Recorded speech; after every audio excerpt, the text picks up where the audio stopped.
বন্ধুরা, আশা করি সবাই ভালো আছেন। আফগানের স্থাপত্য বলতে আধুনিক দেশ এবং এর পূর্বসূরি রাষ্ট্রগুলোর স্থাপত্যের একটি স্বতন্ত্র কাঠামোকে বোঝায়। এটি মধ্য এশিয়ার তিনটি সাংস্কৃতিক ও ভৌগোলিক প্রধান কেন্দ্র: আফগানিস্তানের উত্তর সীমান্তে তুর্কমেনিস্তান, উজবেকিস্তান ও তাজিকিস্তান, পূর্বে চীন এবং পাকিস্তান নিয়ন্ত্রিত আজাদ কাশ্মীর, দক্ষিণে পাকিস্তান এবং পশ্চিমে ইরান। আফগানিস্তানের জনগোষ্ঠী কিছুকাল আগেও বিভিন্ন গোত্র বা জাতিতে বিভক্ত ছিল। সেখানে গণতন্ত্র বা জাতীয়তাবাদের কোনো ধারণা ভিত্তি গড়ে ওঠেনি, ফলে তাদের মধ্যে ছিল না কোনো জাতিগত সংহতি।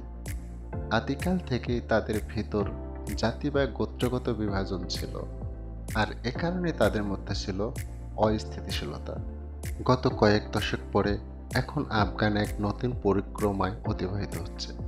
আফগানের ভাষা মূলত দুটি: দারি ও পশতু। বর্তমান আফগানিস্তানের নাম দ্য আফগানিস্তান ইসলামী আমিরাত, আর নীতিবাক্য হচ্ছে লা ইলাহা ইল্লাল্লাহ মুহাম্মাদুর রাসূলুল্লাহ। আফগানিস্তানের রাজধানী কাবুল। আফগানিস্তানের নৃগোষ্ঠীর মধ্যে 42% পশতুন এবং 58% রয়েছে অন্যান্য নৃগোষ্ঠী। আলহামদুলিল্লাহ, এটা হচ্ছে খুশির ব্যাপার যে বর্তমান পৃথিবীর একমাত্র দেশ যেখানে পরিপূর্ণভাবে কোরআন ও সুন্নাহ দ্বারা শাসিত ভূখণ্ড। এ দেশে কোনো গণতন্ত্রতা বা জাতীয়তাবাদের কোনো স্থান নেই। এখানে চলে খলিফা। আর বর্তমান আফগানের সর্বোচ্চ নেতা হচ্ছেন তথা আমির হেবায়তুল্লাহ আখুন্দজাদা, প্রধানমন্ত্রী মোহাম্মদ হাসান আখুন্দা। তবে তিনি অস্থায়ী।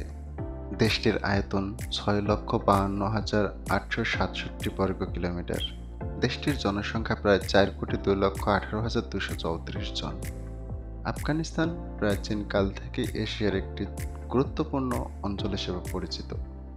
তবে বর্তমান আফগানিস্তানের জাতি নির্বিশেষে রাষ্ট্রের সকল নাগরিককেই বোঝায়।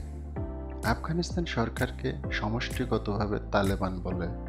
তালেবানরা 2021 সালে পশ্চিমা সমর্থিত ইসলামিক প্রজাতন্ত্রের কাছ থেকে ক্ষমতা দখল করে এবং হানাফি মাযহাব মতে শরিয়া আইন প্রণয়ন করেন।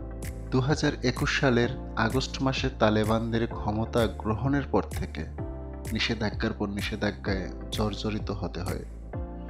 বৈশ্বিক পরিবেশে সে সময় অর্থনীতির অবস্থাও ভালো ছিল না, আর এই পরিস্থিতিতে তাদের মুদ্রার দাম কমার কথা ছিল, কিন্তু তা ঘটেনি।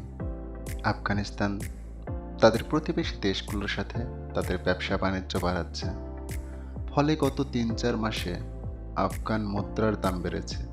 শুধু তাই নয়, অবাক করার বিষয় হচ্ছে আমেরিকা তথা পৃথিবীর প্রত্যেকটা দেশের মুদ্রার থেকে দাম বেশি বেড়েছে আফগান মুদ্রার। জরিপ থেকে বলা হচ্ছে এটি একটি বিরল ঘটনা, কেননা কোনো দেশের মুদ্রার দাম বাড়লে সেই দেশটি প্রতিটি খাতে চমৎকার প্রতিফলন ঘটায়। আর আফগান সরকার অনলাইন ভিত্তিক ব্যবসা বাণিজ্য অবৈধ ঘোষণা করেছে এবং যারা আইন লঙ্ঘন করবে তাদের কঠোর শাস্তির ঘোষণা দিয়েছে। বন্ধুরা, এত কিছুর পরও আফগানিস্তানকে উন্নয়নশীল দেশ হিসেবে তুলে ধরতে উন্মুখ তালেবানরা। তালেবান সরকার ক্ষমতা নেয়ার মাত্র 3 বছরের মাথায় তারা নিজ প্রযুক্তিতে গাড়ি তৈরি করেছে। শুধু তাই নয়, তারা বলছে এটি সুপার কার, কেউ আবার বলছে স্পোর্টস কার। সুপ্রিয় দর্শক বন্ধুরা, গাড়িটির নাম হচ্ছে এনটপ 9। গাড়িটি তালেবান সরকারকে আন্তর্জাতিক আঙ্গিনায় উন্নতির সিঁড়িতে আনয়ন করে। গত কয়েকদিন আগে আফগানিস্তানের যুবকরা ড্রোন ও রাডার আবিষ্কার করে বিশ্বকে তাক লাগিয়ে দিয়েছে। শুধু তাই নয়, দেশটির তালেবান সরকার দেশের নিজস্ব অর্থায়নে প্রায় 300 কিলোমিটার এলাকা জুড়ে একটি কৃত্রিম খাল খননের মেগা প্রকল্প গ্রহণ করেছে। এর পাশাপাশি আফগানিস্তানকে চীনের বেল্ট অ্যান্ড রোড অন্তর্ভুক্ত করা কাবুলকে স্মার্ট সিটিতে রূপান্তর করার মতো বেশ কিছু মেগা প্রজেক্টও হাতে নিয়েছে। এছাড়া বন্ধুরা, দেশটিতে থাকা আয়রন, গোল্ড, লিথিয়াম এর মতো প্রায় 3 ট্রিলিয়ন মিনারেলস উত্তোলনের জন্য কন্ট্রাক্ট সাইন করেছে। আরও জানলে অবাক হবেন, তালেবান সরকার ক্ষমতা নেয়ার পর দেশটির দুর্নীতি নির্মূল হয়েছে।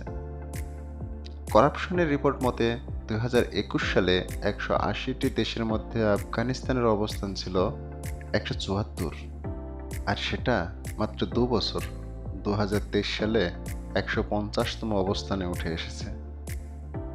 আশা করা যায় এভাবে চলতে থাকলে খুব তাড়াতাড়ি এগিয়ে যাবে। তবে ভবিষ্যতে কি হবে সেটাই এখন দেখার বিষয়।